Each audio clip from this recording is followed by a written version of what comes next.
একটা মেয়েকে কতক্ষণ ধর্ষণ করলে চোখ দিয়ে পানি বের হতে পারে, কতক্ষণ ধর্ষণ করলে তার চোখ গড়িয়ে গড়িয়ে রক্ত বের হতে পারে। আমার গা শিউরে উঠছে।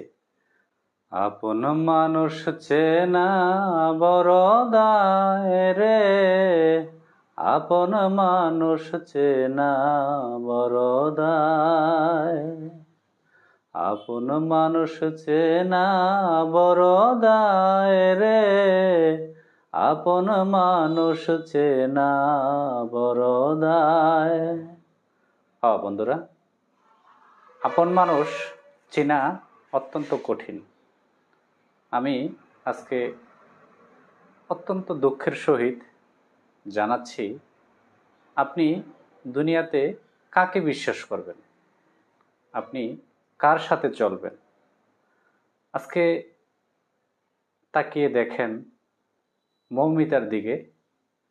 মৌমিতা যে জায়গায় কাজ করতো, একটি হসপিটালে, সে যে ধর্ষণ হয়েছে, সেই ধর্ষণের পিছনে তার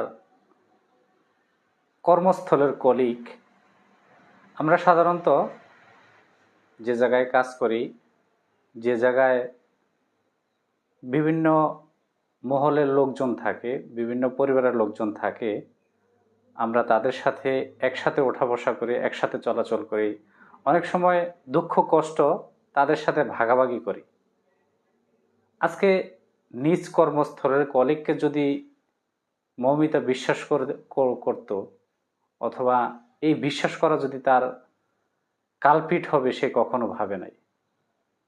আজকে সে ধর্ষিতার পিছনে, সে যে ধর্ষণ হয়েছে, এই ধর্ষণের পিছনে তার কলিগ দায়ী, তার স্টাফরা দায়ী, তার সহপাঠী সহযোদ্ধারা দায়ী।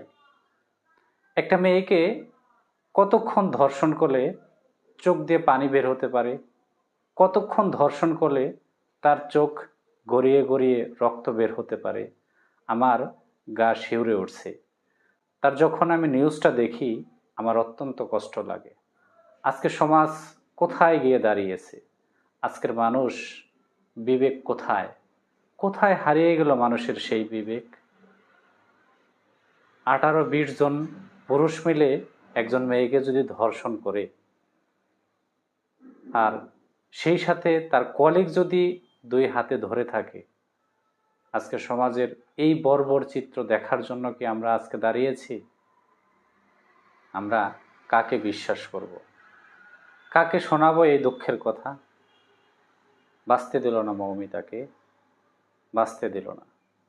18-20 জন পুরুষ মিলে ধর্ষণ করে, তার শরীরে ফরেনসিক রিপোর্ট বলছে 113টা শরীরে কামড়ের দাগ।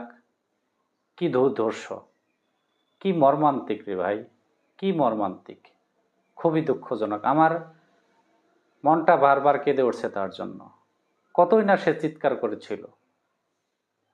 আরেকটা রিপোর্ট আসছে ফরেনসিক রিপোর্টে, যেখানে সে 150 গ্রামের মতো বীর্য পাওয়া গেছে। কি দুর্দর্শ, কি দুর্দর্শ! খুবই দুঃখজনক। এই সমাজের মানুষগুলো, এই সমাজের মানুষের বিবেকগুলো আজকে কোথায় হারিয়ে যাচ্ছে। বোন, আমি সত্যিই দুঃখিত, তোকে বাঁচতে দিল না এই সমাজ, এই মানুষ তোকে বাঁচতে দিল না, এই নরপশুরা তোকে বাঁচতে দিল না। তুই ক্ষমা করে দিস বোন। এই যে যারা ধর্ষণ কর্ম চালিয়েছে, ধর্ষণ করেছে এই মৌমিতাকে, তারা কি মানুষ? তার সহপাঠী যে ধরেছিল 2 হাতে, সেও কি মানুষ? অবশ্যই এই এতক্ষণ ধর্ষণের, যতক্ষণ না ধর্ষণ সে ধর্ষিতা হয়েছে, যতক্ষণ সময় ধরে তার কলিগরা যতক্ষণ তার হাত বেঁধেছিল, ধরেছিল, কতক্ষণ বসে থাকলে, কতক্ষণ এই বর্বর নির্যাতন সহ্য করলে চোখ দিয়ে গড়িয়ে রক্ত বের হতে পারে? নিশ্চয়ই সে তার কলিগের দিকে নির্মম দৃষ্টিতে তাকিয়েছিল যে, বোন, আমিও একজন মেয়ে, তুইও একজন মেয়ে, আমাকে বাঁচা, আমাকে বাঁচা। বোন, আমি আর পারছি না, আমাকে বাঁচা। এই চিৎকারও তার কানে কর্ণপাত করেনি, এই চিৎকার তার মন গলেনি। এই সমাজের মানুষগুলো আজকে দিন দিন হারিয়ে যাচ্ছে।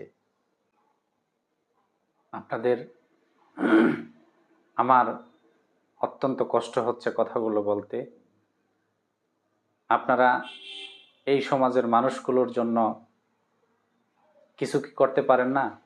আপনারা কি তাদের বিবেককে জাগ্রত করতে পারেন না? আপনারা কি তাদের বিচারের আওতায় আনতে পারেন না?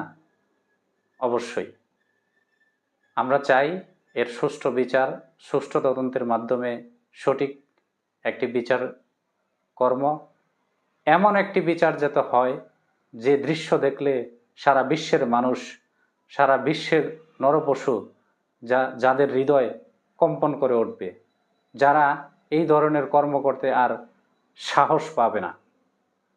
আমরা অবশ্যই এর তীব্র প্রতিবাদ জানাই এবং কি সেই সাথে আমি অত্যন্ত সমবেদনা জানাচ্ছি এই মৌমিতার প্রতি, মৌমিতার পরিবারের প্রতি। সমাজ তোকে বাঁচতে দিল না, সমাজ তোকে মাথা উঁচু করে দাঁড়াতে দিল না।